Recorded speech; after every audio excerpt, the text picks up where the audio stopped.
Assalamualaikum warahmatullahi wabarakatuh. Sekarang pertanyaan ketiga, berasal dari saudara Mahmaskun, karyawan PT Arjuna, Lampung Si Baru, Kalimantan Tengah. Kalimantan Tengah. Cukup jauh juga. Iya, Kalimantan Tengah itu Palangkaraya itu pusatnya ya. Iya, betul. Isi pertanyaannya ada 4 buah, Buya. Yang pertama berisi begini. Buya, Ananda adalah seorang perantauan, bertempat tinggal di sebuah kompleks. Di tempat tinggal saya itu penghuninya tidak berapa banyak, dan kami juga mengadakan sembahyang Jumat, tapi orangnya tidak mencukupi 40 orang, paling-paling 10 atau 15 orang. Apakah syah sembahyang Jumat kami itu, Buya? Hal ini terjadi khilafiyah. Di dalam mazhab Syafi'i baru sah mendirikan satu Jumat kalau cukup orang 40 yang fasih bacaannya dan mustautin menetap di tempat itu. Tetapi di dalam mazhab Imam Malik 17 tidak 40, 17 sudah cukup. Kalau orang sudah cukup 17 orang, itu fasih bacaannya bagus, itu sudah berdiri Jumat. Di dalam kitab Nailul Awtar dikatakannya dengan jelas lagi, asal sudah banyak, itu sudah boleh mendirikan Jumat. Sudah banyak, 6 sudah banyak juga, 7 sudah banyak juga, lebih dari 3 sudah banyak juga. Jadi timbang sajalah sendiri baik-baik. Jangan kita terlalu terikat. Memang banyak. Kalau sekiranya baru 3 orang, tidak usah mendirikan Jumat. Meskipun ada juga mazhab mengatakan sah. Malah yang mengatakan 1 orang berjumat juga boleh katanya. Tapi saya sudah berulang-ulang mengatakan pendapat saya bahwa Jumat itu bagi saya ramai. Jadi bagi saudara di tempat tinggal di Kalimantan Tengah itu, kalau sudah lebih daripada 10 orang, ada harapan lagi akan bertambah, teruskanlah Jumat itu, jangan dikatakan tidak sah. Karena kalau sekiranya di tempat itu jauh lagi, lebih kalau seperti di Kalimantan Tengah, selama-lamanya tidak akan ada Jumat nanti. Kalau sekiranya orang 20 sudah hendak juga didirikan. Jadi agama kita ini mudah. Kalau ada mazhab Syafi'i mengatakan 40 tidak bisa, ambil ke mazhab Malik yang 17. Bukan kita namanya oportunis mazhab, tetapi pertimbangan tentang ramainya makhluk. Apatah lagi di Kalimantan Tengah itu memang negerinya masih berjauh-jauhan itu. Sekian saja jawabannya. Untuk pertanyaan kedua dari saudara Mahmaskun ini, Buya, berisi begini. Apakah saya ini termasuk musafir atau bukan, Buya? Sebab saya merantau di negeri orang. Demikian, Buya. Merantau itu saya juga merantau di Jakarta. Saya datang kemari tahun 49 dulu, jadi sudah 31 tahun sekarang. Jadi kalau dikatakan merantau juga tentu tidak.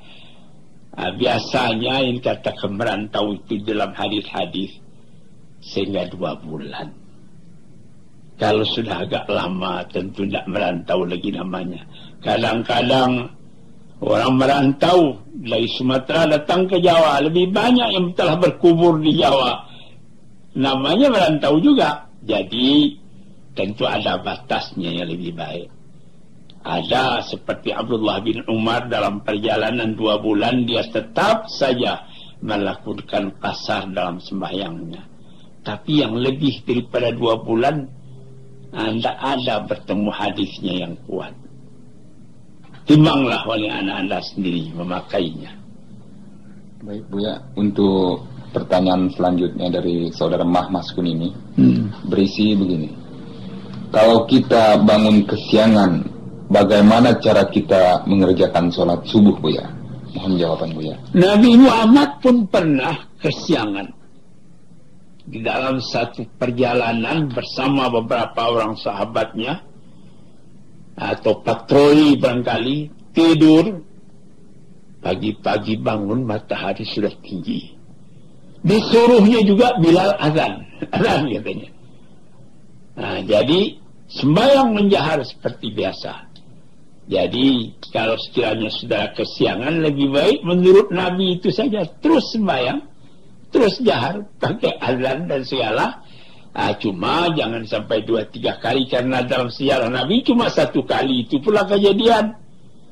Lebih baik saudara beli beker, supaya 4:30 pagi, kata beker saudara sudah bisa sembahyang.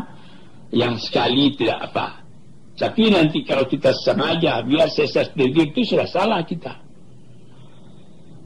Ya, saya lama-lama baru tidur supaya nanti saya terbangun siang hari, itu tidak boleh itu. Ya. Untuk pertanyaan terakhir dari saudara Mahmaskun ini, isinya begini Bu ya. Bagaimana kalau kita dalam suatu perjalanan naik kapal terbang, sedangkan sholat maghrib dan isya kita tidak dapat mengerjakannya karena penuhnya penumpang Bu ya. Sedangkan sampai di tempat tujuan sekitar pukul 5 pagi. Dapatkah sebelum melakukan sholat subuh itu kita kerjakan sembahyang maghrib dan isya kita itu Bu ya? Baru kita sembahyang subuh. Mohon jawaban dari Bu ya. Di dalam kapal terbang mudah saja mengerjakan sembahyang itu. Saya sendiri sudah beribu kali naik kapal terbang yang jauh-jauh. Datang maghrib, saya sembahyang. Datang isya, saya sembahyang. Sebab Nabi Muhammad mengatakan, "Idza amartukum bi syai'in fa'tu minhu mastata'tum." Saya ulang sekali lagi. "Idza amartukum bi syai'in fa'tu minhu mastata'tum." Apabila datang perintahku sesuatu perintah, kerjakanlah menurut kondisi dan situasi yang ada pada waktu itu. Waktu maghrib datang, saya di kapal terbang bisa beruduk. Lantas saya duduk kembali ke tempat duduk saya baca Allahu Akbar. Saya ketika rukuk menunduk sedikit, ketika sujud lebih dalam nunduknya. Itu namanya sekedar kesanggupan kita pada waktu itu kita kerjakan. Ini di dalam mazhab Syafi'i sendiri dikatakan, tidak usah qadha lagi. Jadi saudara tidak akan terhalang mengerjakan sembahyang di dalam kapal terbang itu.